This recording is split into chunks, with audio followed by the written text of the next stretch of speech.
Welcome to Dark Knight Films Reviews and another action movie night. Tonight, I will be ranking the top 10 Clint Eastwood Westerns of all time. Now, there's no movies in here that I have left off because they are set in basically 1920s or something like that, like the John Wayne films and everything. So I can get right to the list on this one. So here we go, without any further ado.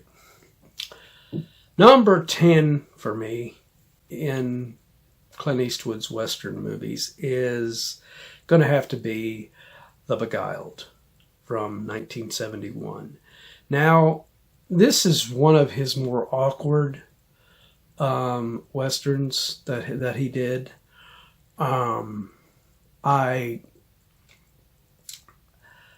It's almost like a Western variation on the previous film that he had done called Play Misty for Me. So Geraldine Page gives a really good performance in this, but I don't think it is one of the best performances from Clint. Clint is good in this, but I don't think it is his best Western performance. So that is why I put it at my number 10 on this list. Coming in at number 9, we have Joe Kidd from 1972. Now, Joe Kidd is an entertaining Clint Eastwood film. Well acted, got some great performances in it, and Clint is just cool as hell in this film. But I do not think it's better than a lot of these other films that I have higher on this list. This is a really good, entertaining Western, but it is not his greatest.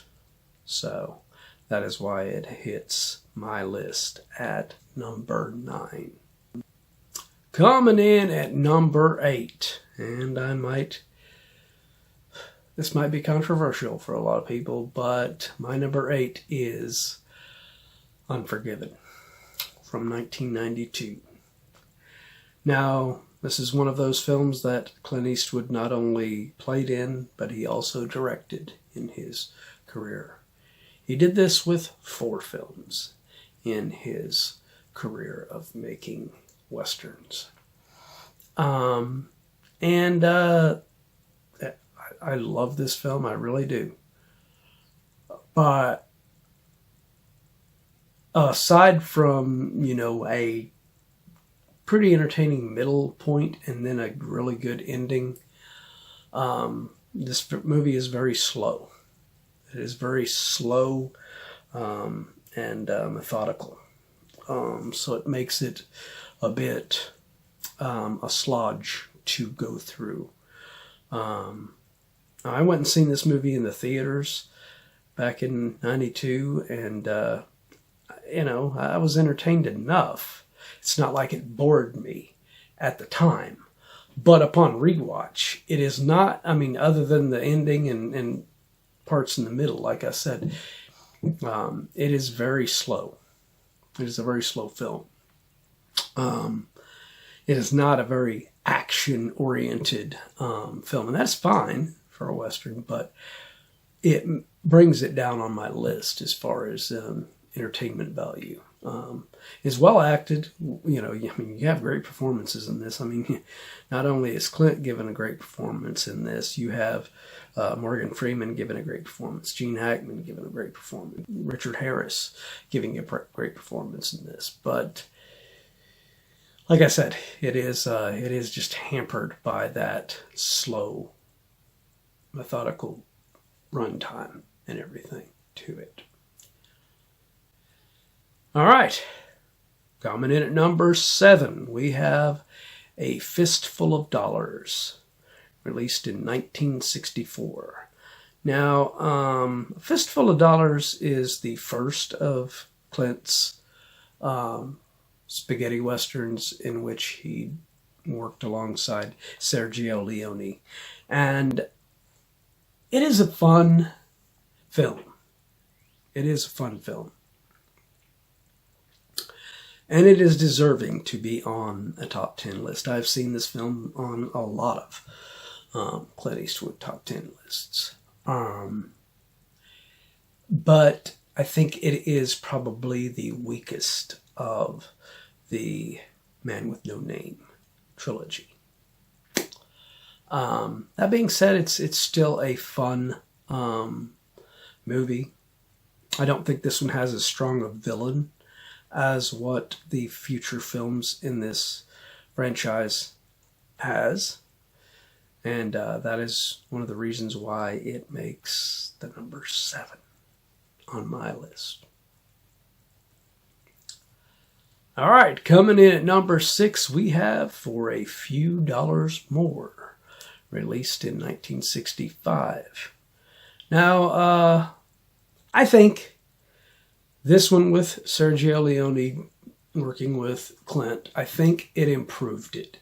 It gave us slightly better villain. It's still not the best villain in this franchise, but it gave us a slightly better villain, and Clint gets even more fun stuff to do in this film as his character. And even though it's supposed to be the same character, I mean, he's named different names throughout this series, which is kind of weird, but whatever. It's still an entertaining and fun movie. Yes, some of the acting where the Italian performers are dubbed into, and that could be said for all of these films in this franchise. But yeah, it's a little off-putting when you're watching it, and their voices and mouth is not matching what they're saying. It's like watching some of those Japanese movies that are dubbed in English. So, but this is better than A Fistful of Dollars, though. So that's why it makes my list at number 6. Coming in at number 5, we have Pale Rider, released in 1985.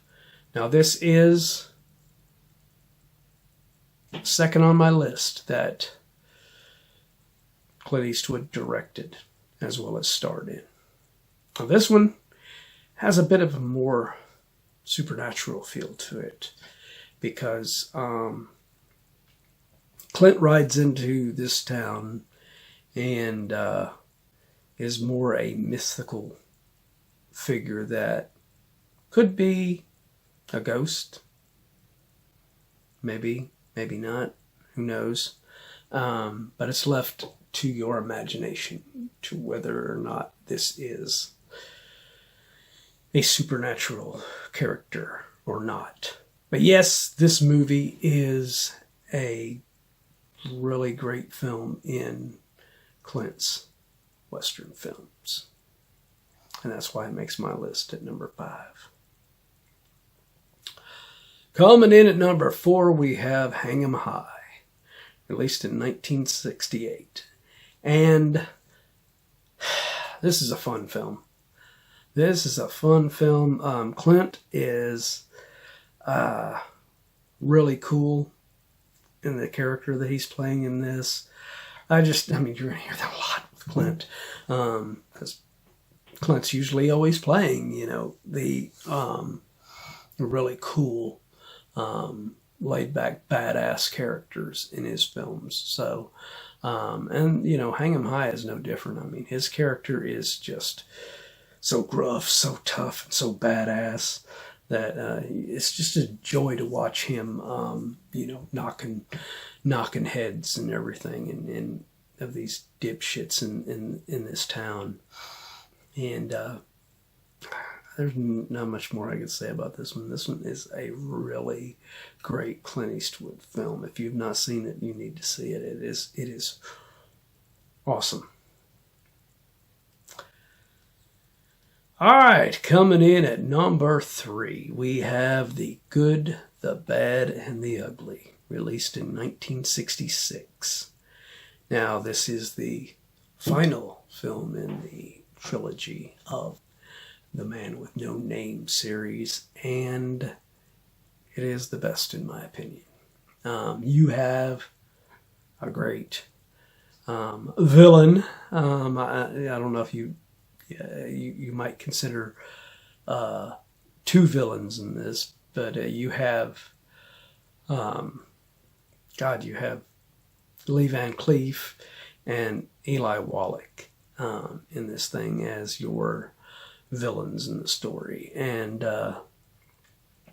it is a pretty badass Western, probably the strongest of Clint's performances in these films with Sergio Leone, and of course Lee Van Cleef. What a badass he was as well, and he holds his own in this one with Clint in the scenes they're in, so that just tells you how great Lee Van Cleef was and how underrated he is. So yep, that's why this one is my number 3 on this list. Coming in at number 2, we have High Plains Drifter from 1973.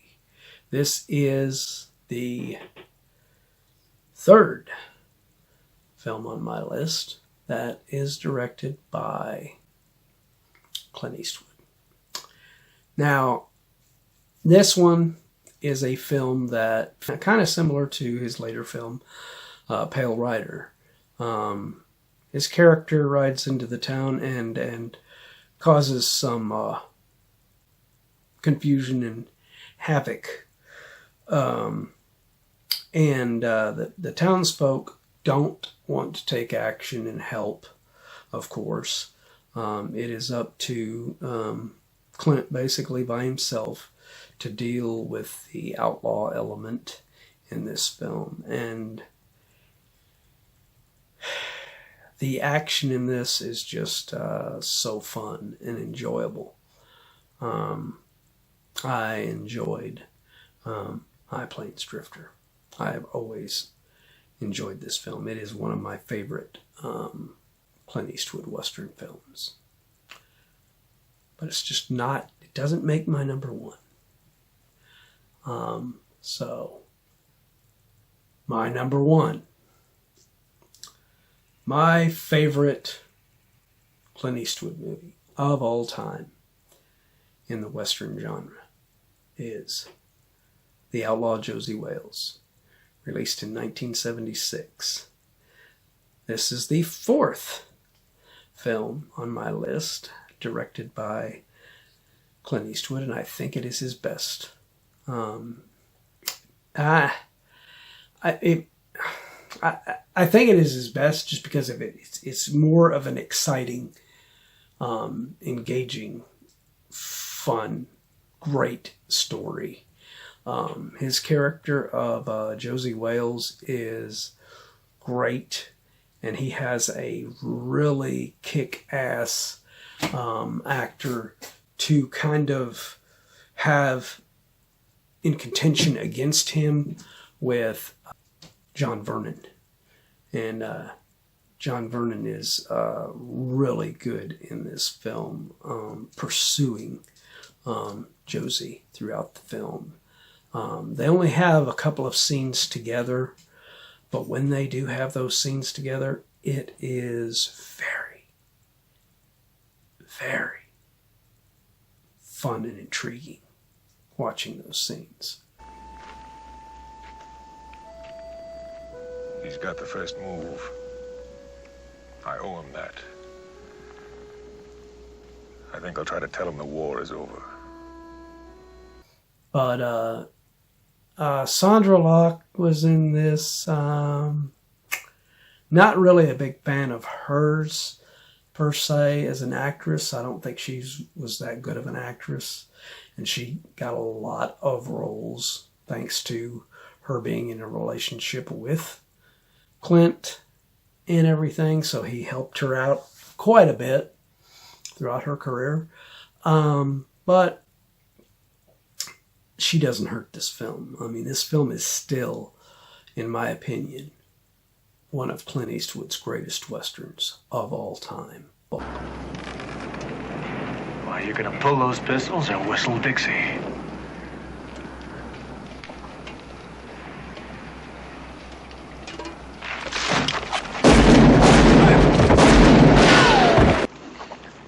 If I get to liking someone, they ain't around long. I notice when you get to disliking someone, they ain't around for long either.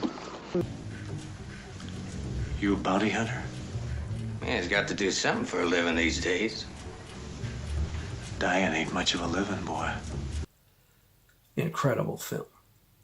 If you have not seen The Outlaw Josie Wales, I recommend watching it immediately. But what do you guys think of my list? Do you agree with my list? Do you disagree? Let me know in the comments down below. I know my list is not for everyone, and but that's why it's my list, and you know, we're going to differ. So let me know, what do you guys, what's your top 10 on Clint Eastwood Westerns? Where would you rank these films? Or would you put other films that aren't on this list? Let me know. And as usual, if you like this video, please do not forget to like, share, and subscribe, because it really does help this channel out a lot. Anyway, thank you for watching, and I hope you will join me tomorrow for another video game night. Hope to see you then. Thanks for watching.